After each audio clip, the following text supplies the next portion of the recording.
Good morning, everyone. This is Nicole Testa Boston, the Deputy Director here at Fiatech, and we're really glad you could join us this Tuesday morning. We're going to be hearing from Man Woo Park at Georgia Tech. He's a doctoral student at Georgia Tech. But before I introduce him and talk a little bit about the session today, I just wanted to go over briefly the GoToMeeting system. Explain to all of you that due to the numbers, you all are on a defaulted mute setting, which means you do not have audio. But we do encourage you at any time to use the questions tab on that toolbar and type in any thoughts or points of clarification that you would like to be made. And at the end of Manu's presentation, I will facilitate, a dialogue around those questions and comments for the remainder of the hour. I also wanted to mention that if you'd like to move that toolbar off your screen at any time, you can click the orange arrow at the top of it, and that will minimize it for you. And lastly, we are recording this webinar, and we will be posting it on the fiatech.org website within a day or two, so you can check back there and get a download of it if you want to share it or review it yourself. So with that, I want to go ahead and introduce Mr. Man Woo Park. He's currently a doctoral candidate at the Georgia Institute of Technology. He has studied and worked as a graduate research assistant for the Construction Information Technology Group at Georgia Tech since 2008. His thesis research is about vision-based tracking of construction entities and vehicles. Prior to joining CIT Group, Man Woo had studied and worked in structural engineering. He obtained his Bachelor of Science in 2001 and his Master's in 2003 at the Department of Civil and Environmental Engineering at Seoul National University in Korea. His master thesis was about system identification, which is applicable to structural damage detection. After graduation, he has worked for a civil engineering company as a structural engineer in South Korea for 4 years. And he's participated in the projects of rail construction, road construction, and subway station construction, working on various types of work ranging from fundamental design to detailed structural analysis. I also want to add that we're featuring his work as well because at our April Technology Conference, we awarded Man Woo Park with the Outstanding Student Research Project for all the work he's doing in vision-based tracking and construction resources. So thank you, Man Woo, for joining us today and sharing the work that you are doing. And I'll go ahead and turn it over to you to get started.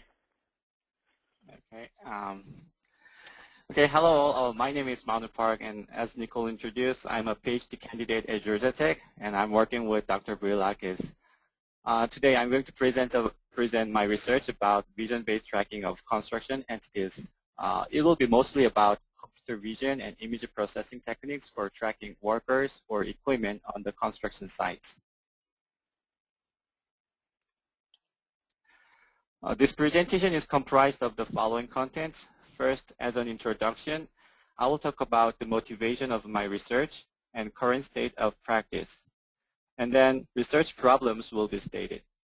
Moving on to the methodology, I will present the overall framework of the proposed methodology, followed by detailed explanations of main steps, which are detection of construction worker and equipment, comparison of 2D vision trackers, and integration of detection and tracking, and camera calibration and triangulation. Experimental results for each step will be also presented, and the presentation will end with conclusions. The motivation of this research is the variable applications of tracking in construction. Basically, tracking provides the position of objects over time. That means we can get the information about how long, when, and from where to where each entity moves. This kind of information can be used for various construction management tests, which are listed here: productivity measurement, activity sequence analysis, progress monitoring, and safety management. Here is a simple example. By tracking a concrete bucket that moves from a concrete mixer to a destination where it's pouring the concrete, we can find out how many times it moved back and forth between these 2 points, and how long it took to go and return. This information can be useful for productivity analysis. Also, by identifying the changes of the destination, we can notice where the concrete is being placed, which can be used for progress monitoring or activity sequence analysis. Regarding the safety issue, if workers are tracked additionally, when any of them try to pass below the concrete bucket, they can be warned to step aside. For the purpose of tracking construction entities, several technologies such as RFID, GPS, and UWB have been introduced and applied. They work excellent for tracking of certain type of materials and equipment. For example, GPS has been applied to positioning of equipment, and RFID has been applied to tracking precast concrete elements from their casting to assembly.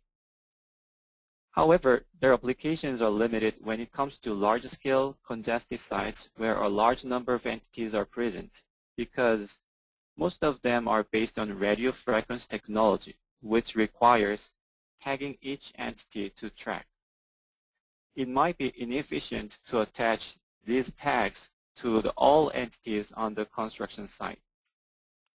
And also privacy issues can arise from tagging workers because they must feel unpleasant knowing that they are being tracked through these tags. In this sense, vision tracking can be a promising alternative for tracking in large-scale, congested sites. Have you ever wondered how the distance run of a soccer player is measured? Vision tracking is the answer. It tracks moving objects in a video based on their visual patterns and motion patterns. Here is a snapshot of tracking soccer players. It is easy to imagine replacing the football field with a construction site and the soccer players with workers or equipment. So why not using this technology in construction site? Actually, construction cameras and computer vision technologies have been evolving to the point that such a migration of technology can be made possible. It does not require installing any sensors or tags on the entities, and it features a vast size of traceable area, and it can work with on-site construction cameras, which already many of contractors are using, and a large number of entities can be tracked with one sensor as long as they can be seen in the view. Therefore, it could be cost efficient and time efficient. And we can also think about the fusion of vision tracking with other technologies.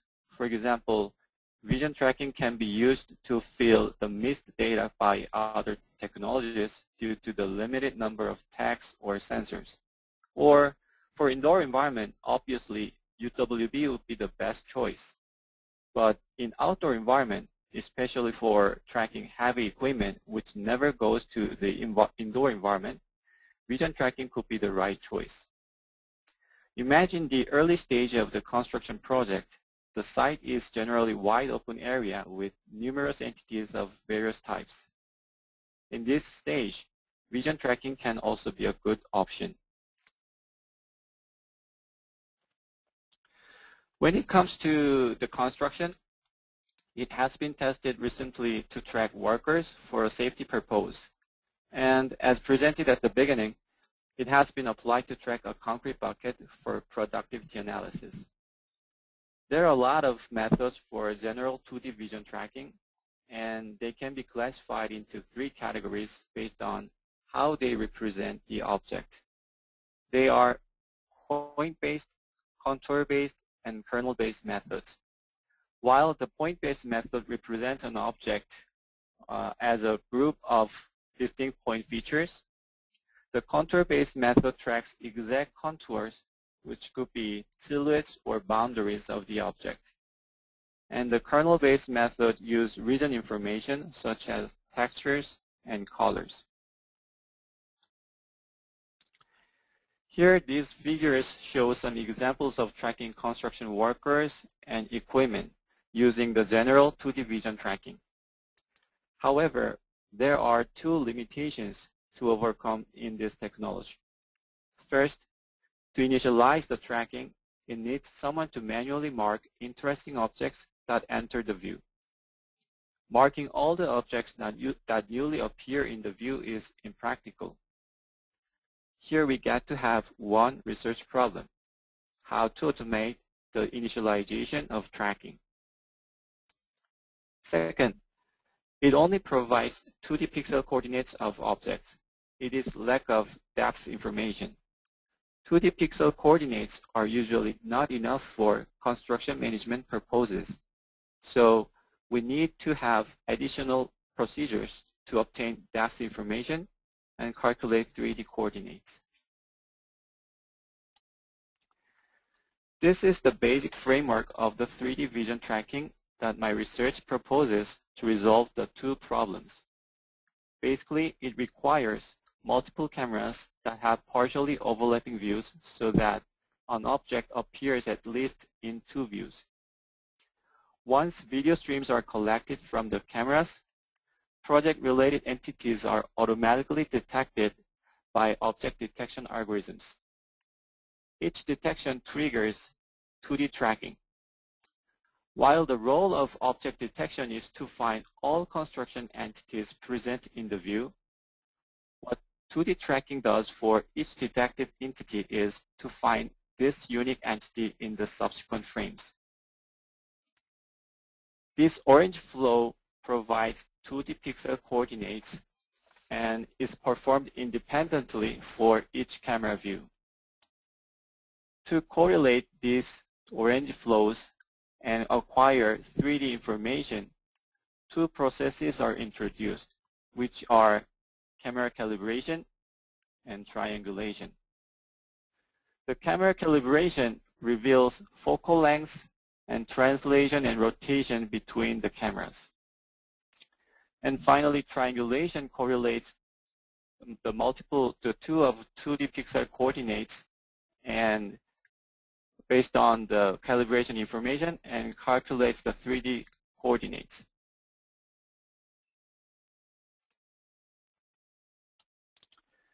This figure illustrates the previous framework.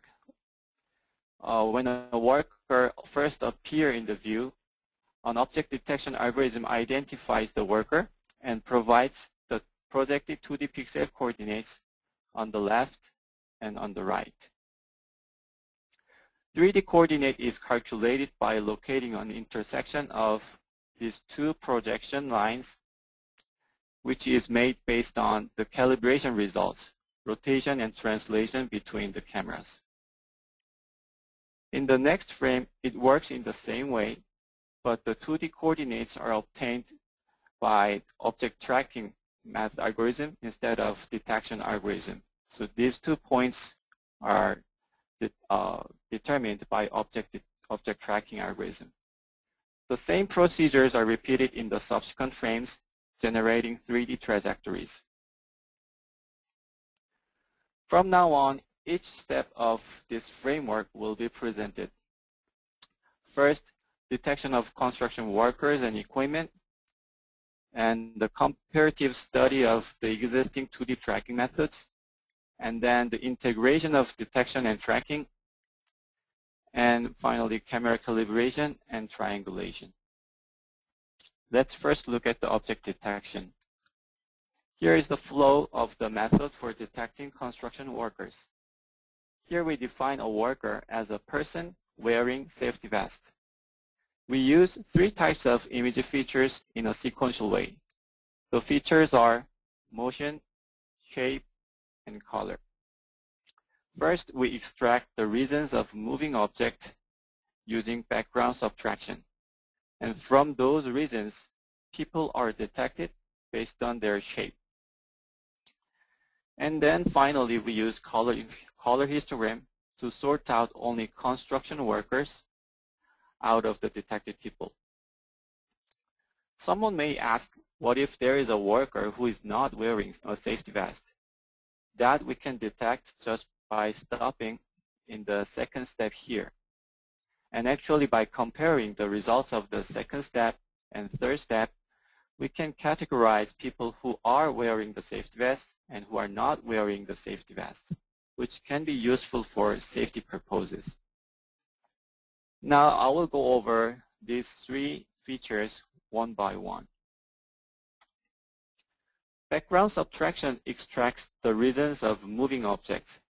Three background subtraction methods are compared, and finally the simplest method, which is an approximate median filter method, is selected since it is the fastest with comparable results with others. After the background subtraction process, small foreground blobs are removed and a rectangle enclosing each foreground is made. The rectangles are inflated and merged together to have enough margins around the object for better performance of the next step, which is people shape detection. For the people shape detection, the histogram of oriented gradients is used, which is also called as HOG.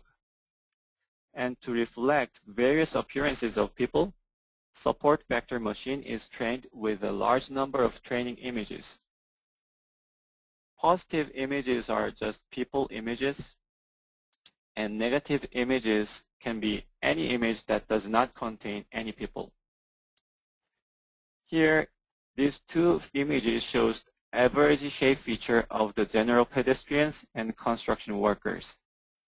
And we can see that those two are pretty much similar to each other, which means wearing safety vests does not change shapes significantly. So the shape feature is not enough to differentiate the general pedestrians and workers. So I decided to use color information because construction workers wear unique colors of safety vests. And actually, NC requires construction workers to wear fluorescent colors of safety vests. The color could be yellow-green or orange-red. RGB color space and HSV color space are investigated to see which is better to characterize those fluorescent colors. HSV represents hue, saturation, and value. Hue is what we usually call color, like yellow, red, green, or blue. And saturation is purity of the color, and value is brightness. Here are two same colors of safety vest under different illumination conditions, one in a bright and one in a dark. Here saying one in a bright, one in a dark, same images. And this slight illumination change results in totally different patterns of RGB histogram. We cannot see any similar patterns between these two. However, hue and saturation histograms should have similar patterns. And it indicates, this similar pattern indicates that they are good to characterize the color patterns, the fluorescent color patterns. And here is another illustration showing the benefits of saturation. The right part is the saturation components of the left images. And we can see that the reasons of safety vests are highlighted in the saturation components regardless of their color. So we used hue and saturation components to create color histogram features. Color histogram is also trained through machine learning processes. But here, positive images are construction workers wearing various safety vests, and negative images are just general people. The method to detect construction equipment is quite similar to the worker detection. It consists of 3 steps using motion, shape, and color. But the difference is the third step. Instead of color histogram, eigenimages are used because the colors of the equipment are more various than the safety vest, and they are not fluorescent colors. Eigenimages contain kind of both shape and color information. Dimension of eigenimages is reduced through principal component analysis and trained with support vector machine. Only saturation component is used to construct eigenimages.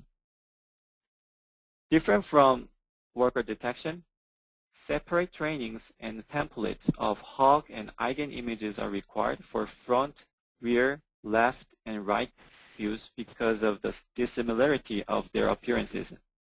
So 4 separate trainings are performed, resulting in 4 templates. The trained templates are used simultaneously in the detection process. These figures show examples of rear and left images of a wheel loader and eigenimages of them. Now I will present some experimental results of worker detection. Here again, construction worker is defined as people wearing safety vests. The performance of the method is measured based on the precision and the delay of detection. Precision is defined as the ratio of the number of detected workers over total detections. And the delay of detection measures how immediately it detects workers once they enter the camera view. Parameter studies were performed to find the optimal parameters of the detection method. In this graph, higher precision and lower delay indicate better performance. And 8 bins of saturation histogram, 8 bins are used for saturation histogram, and 64 bins are used for hue histogram, and the k-value of the k nearest neighbor is determined as 11.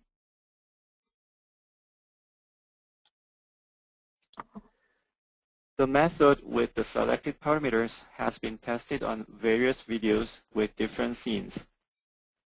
Test results in 97.5% of precision, which means 2.5% of the detections were non-workers, and 85.3% of recall, which means it missed about 15% of construction workers. But actually, recall is not an important factor for our purpose because the detection is basically for initializing 2D trackers. So we don't need to detect them every frame. We just need to detect them as soon as possible once after they appear first in the view. The missed 15% will be covered by tracking method.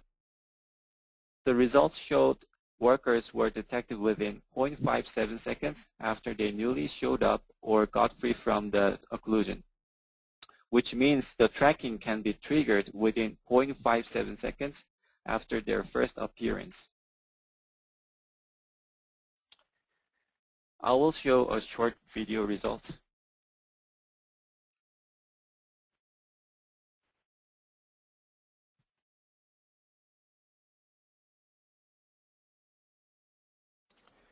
Here, again, only detection method is used, and no tracking algorithm is involved in results. And occluded workers are not the figured out method.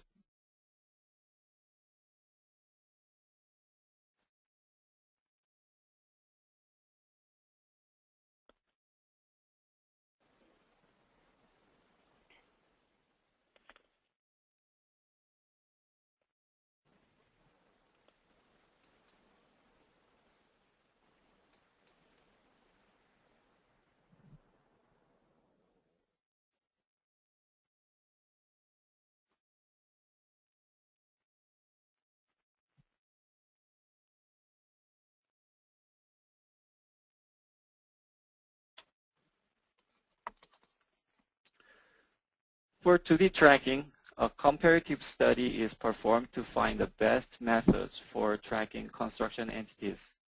Basically, this compares 3 categories: contour-based, point-based, and kernel-based methods. In the comparison, 4 independent variables are determined considering construction site conditions, which will affect the performance of the 2D tracking. They are 5 levels of absolute illumination values from very dark to very bright, and 4 levels of illumination variations from slower variation to the faster variation, and 4 levels of partial occlusion and scale variations. Also, various types of entities are tested. The performance is evaluated based on the centroid error and the number of successfully tracked frames. The centroid error is calculated by the distance between the centroid result and the actual centroid. The centroid error measures the accuracy, and the number of tracked frames measures the stability of the method. 2 data sets are used to test model videos and real-side videos. And to control the extent of the illumination and occlusions, they are artificially imposed on the collected videos.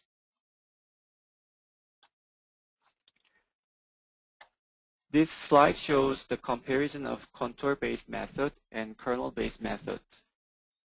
These images are examples frames showing better performance of kernel-based method. Left images show an occlusion case, and right images show view changes and illumination changes. Here we can see that the contour-based method failed to track the right person. After the occlusion, it moved to other person. It was originally tracking this person, but it shifted to another person. But the kernel-based method successfully tracked the right person. And here, same-wise, the contour-based method almost lost the object, while the kernel-based one tracked successfully. And this table shows the results. Here we consider 3 cases: occlusion and scale variation and illumination variation. And we evaluate it based on the number of successfully tracked frames, and the values show a way better performance of the kernel-based method than over the contour-based method.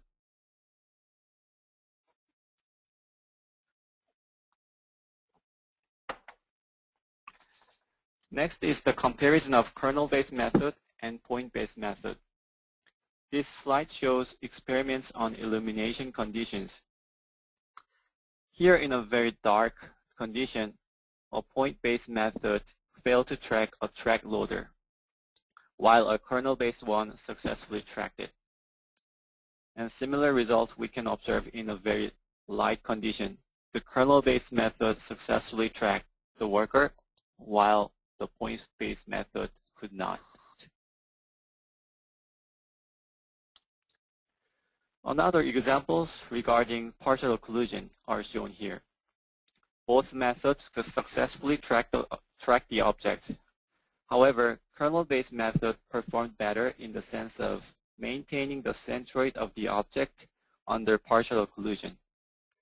Here we can see that the kernel-based method gives accurate centroid even under the occlusion, while the kernel-based point-based method gives a little shifted centroid because of the partial occlusion on the bottom. And this centroid error affects the accuracy of the 3D coordinates later on. Here again, the point-based method gives a little shifted downward centroid because of the partial occlusion on the top.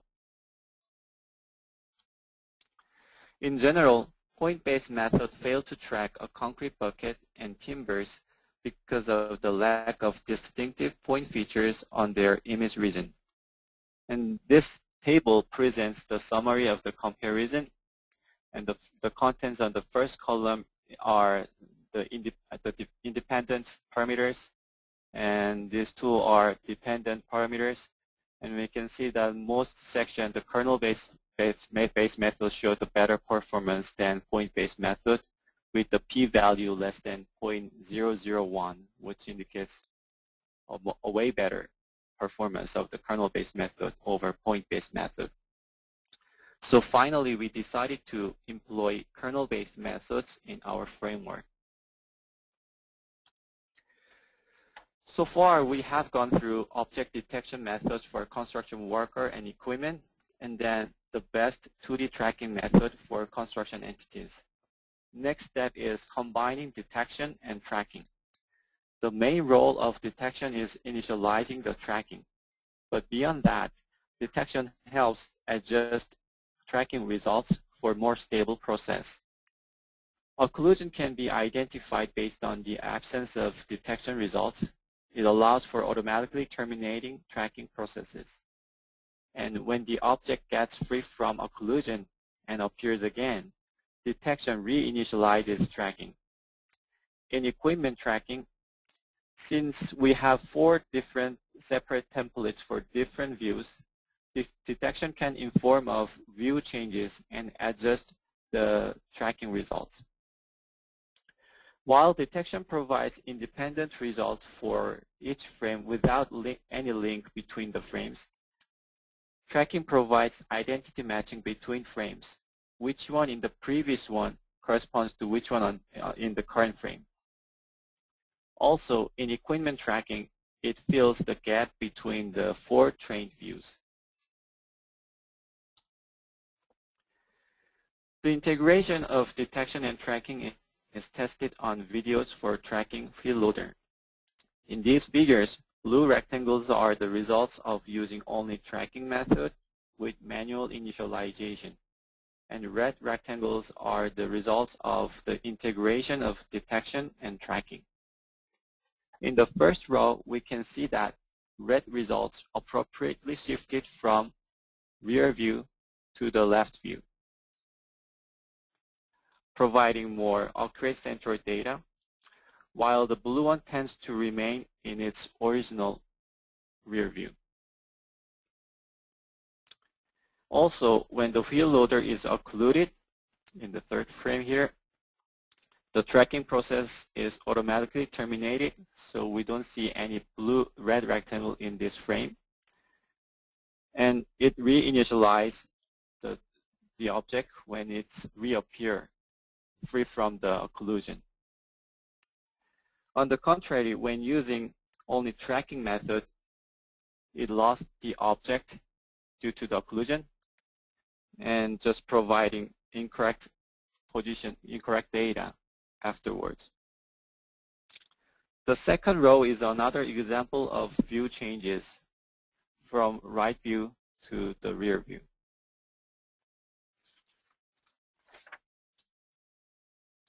I will show a short video result.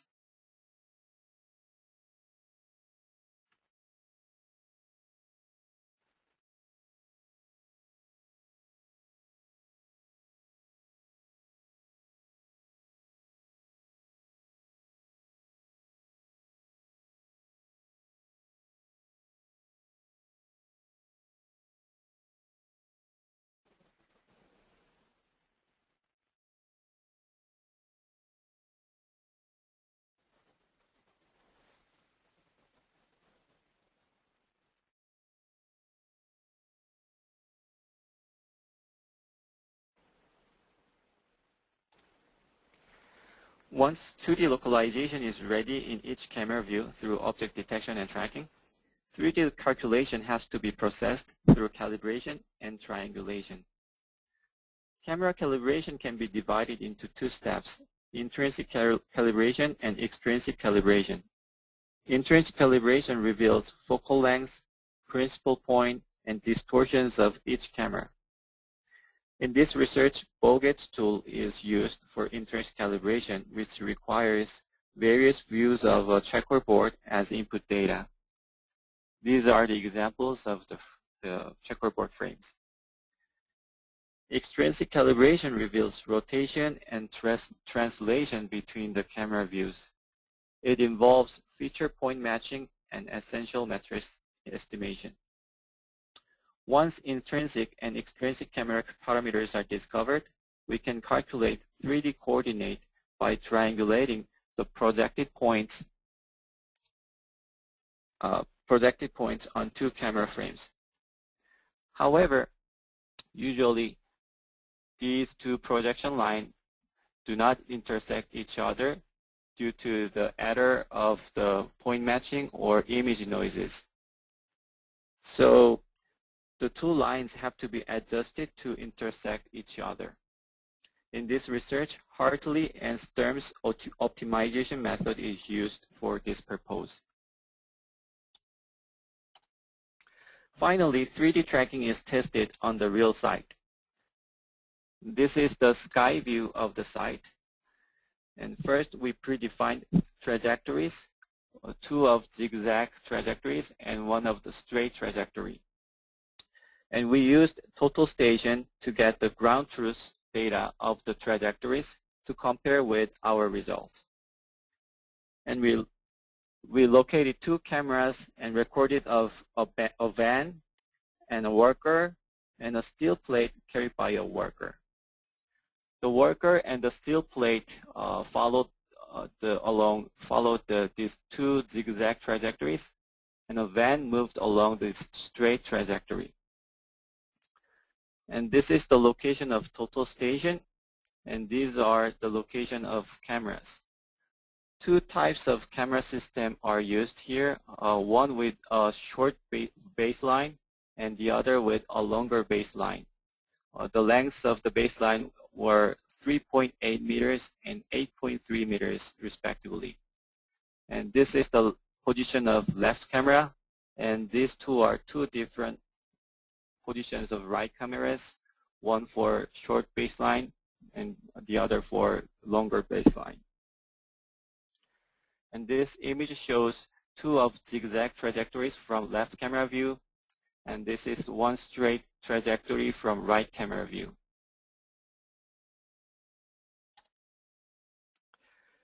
This graph shows the results of tracking a steel plate, which is carried by a worker. Here in the graph, black line is total station data, and the others are vision tracking results with different calibration methods. The best result we got is the maximum of 0.429 meters error with 95% confidence level. In this test, short baseline is used. For tracking a worker, we tested both short baseline and long baseline. And we can see in the graph that the results of the long baseline system are closer to the ground truth data than the short baseline. And the error result is maximum of 0.636 meters with 95% confidence level, which is about half of the short baseline results.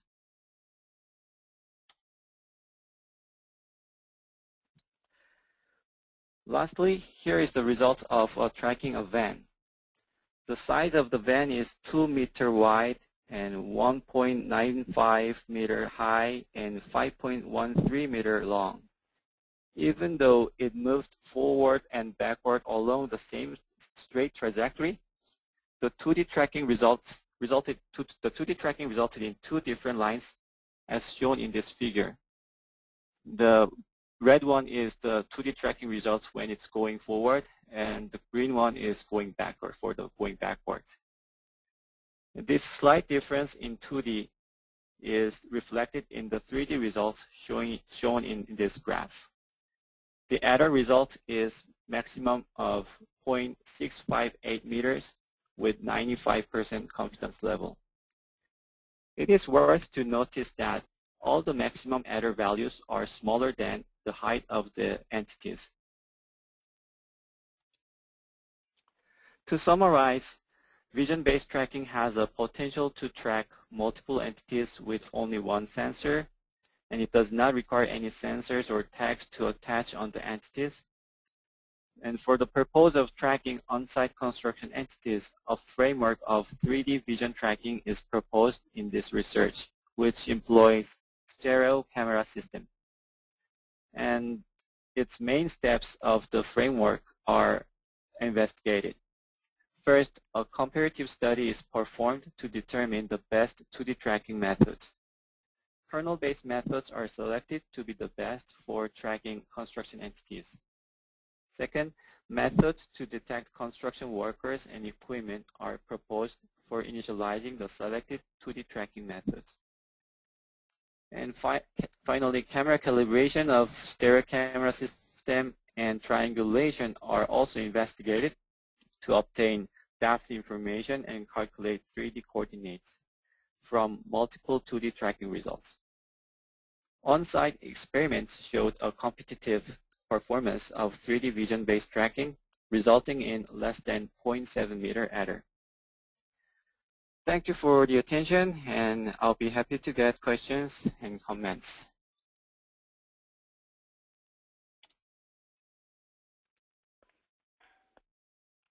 Hello, Nicole? Hi. Yes, sorry, I was on mute.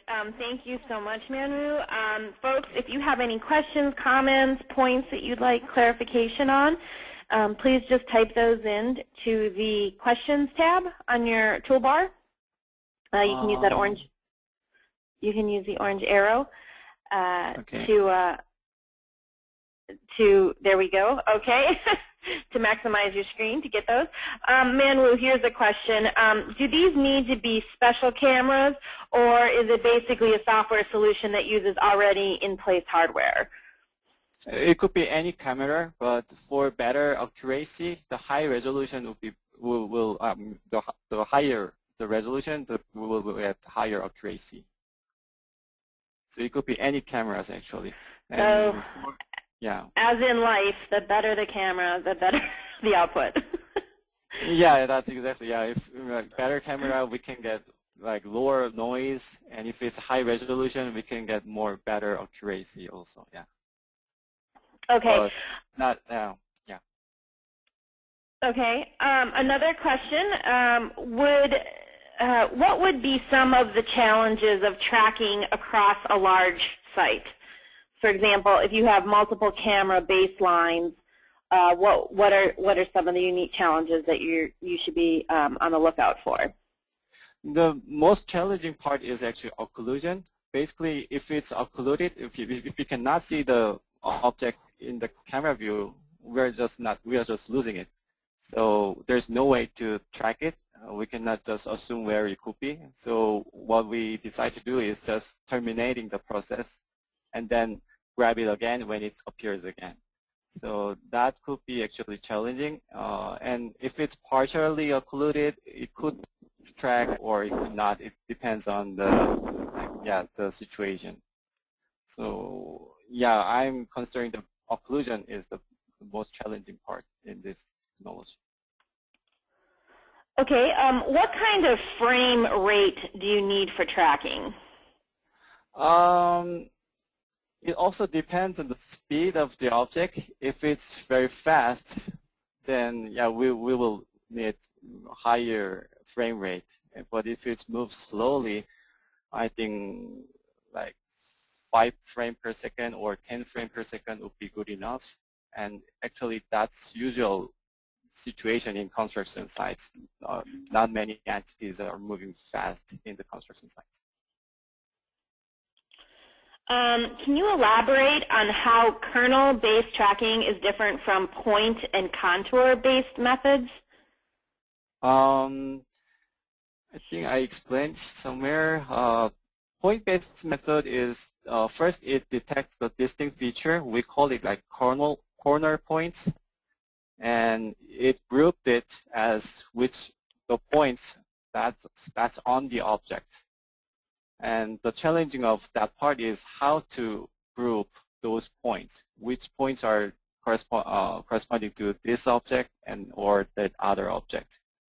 And the contour-based method, it gets the edge information and get the contour around the object. So it's good to get the exact shape, like exact boundary of the object. And the kernel-based method uses the region information, all the information in the region, on the region. So it could be color or texture or some kernel filter results. Okay. When do you think, when can we expect to see this implemented and available for purchase? I guess when would this technology be commercialized? It's really that's really hard to answer.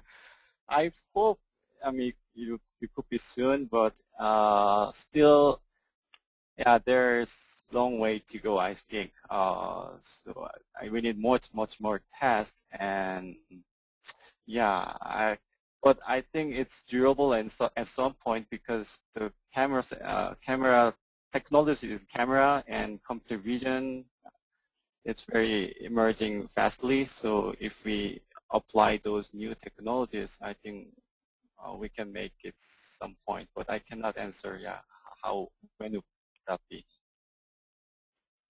Well, and I would suggest people on this call, if you're interested in pursuing this further, contact Manwu. His email is there on the last screen, you know, he's graduating soon, so contact him earlier. Can this recognize specific people or assets? Excuse me? The question is, can this recognize specific people or assets? Like you can't define what it can't look for something specific, I'm guessing. I'm not maybe sure, the but person who like if there's a lot of worker and if one wants to track one specific worker, not others. Is it correct? Like if you just wanted to track Manwu on the site, could you do that? For now, I don't think. It's not possible. If that person has really unique features that's differentiable from others, that could be possible. But if it's just worker, if we cannot differentiate, it may not be possible. But if one specify that worker like manually and then track this person, then that could be possible. So, for instance, you could put them in a different colored jacket or something. Okay. What camera type? I keep getting so many questions, and it keeps jumping. What camera type and model did you use for the 3D tracking in the demonstration you showed? The camera, which camera I used? It was just camcorder, high definition camcorder. It was like Canon camcorder. I don't remember I have somewhere, but I don't remember the exact the model name. It was just usual commercial camcorder with high definition. Something you can get at Best Buy. Probably an electronics store. A camera you can purchase at an electronics store. Yeah, sure. Yeah. Okay, how long does it take to configure the system for a new object? Could you tell me again? Sorry. How long does it take to configure the system for a new object? New object.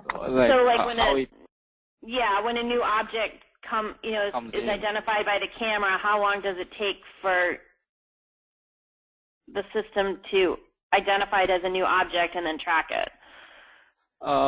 The result I showed here. For work detection, we could detect within 0.57 seconds once after the worker comes in the view. 1.5? 0.57. 0.57 seconds. Yeah. So pretty quick. Oops. Okay, thanks. What is the output that would help locate materials? In other words, if I want to know where material is located, have systems been developed to look up that information? Do you have to designate locations, or would you use GPS coordinates? I don't get what exactly the question is.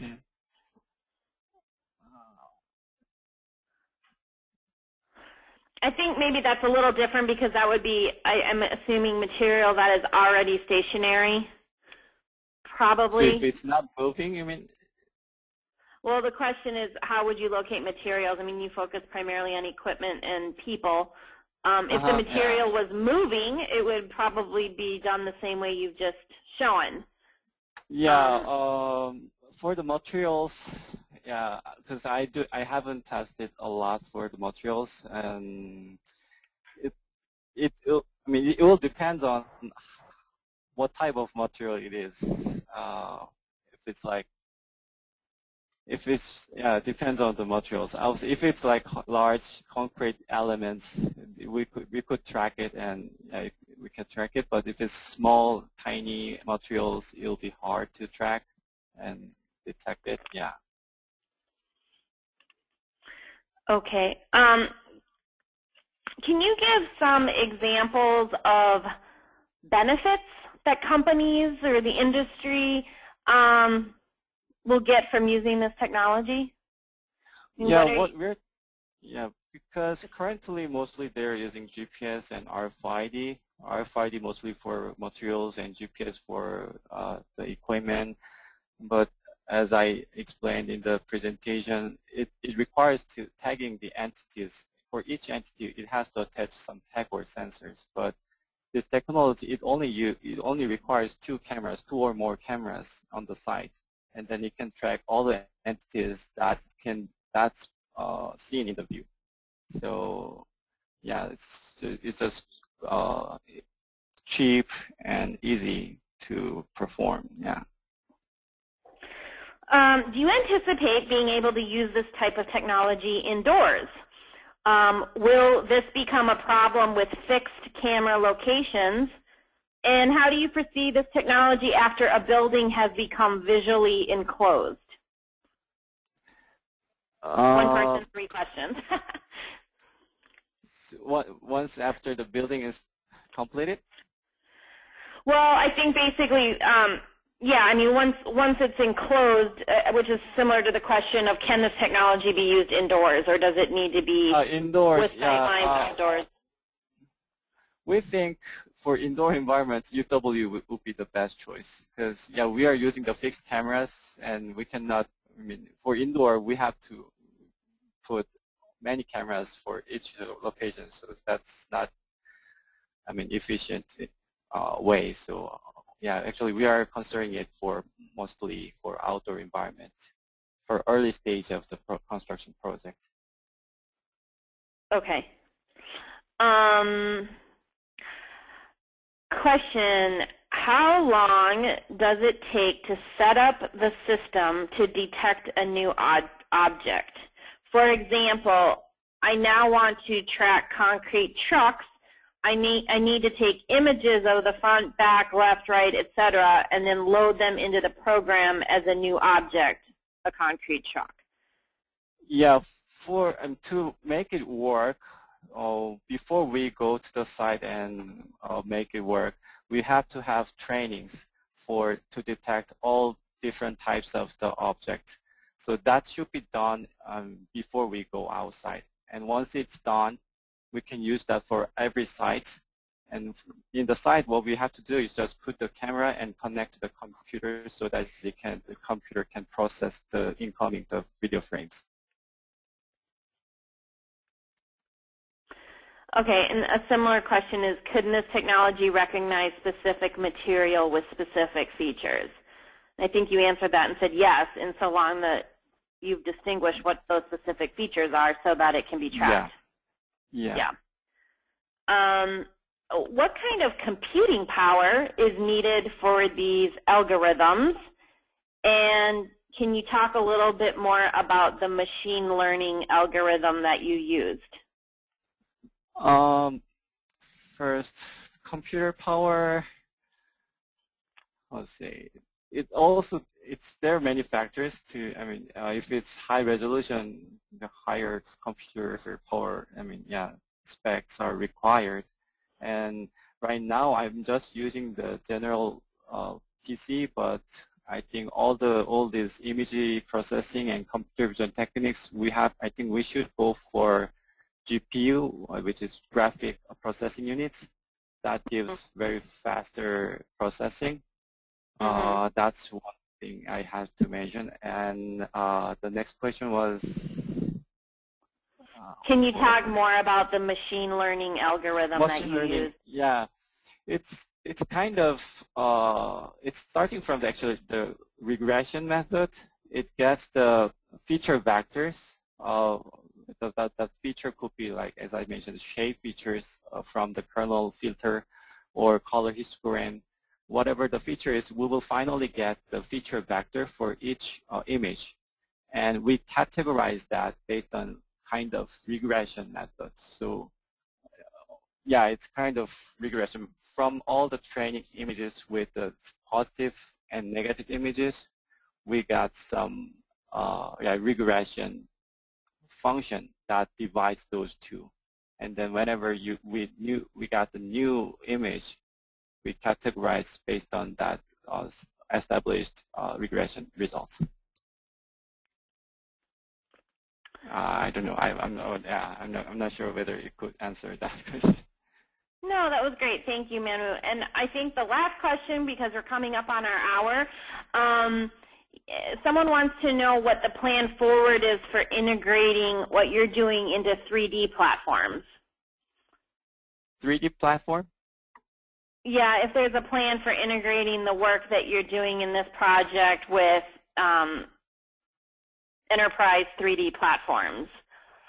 I guess that's where...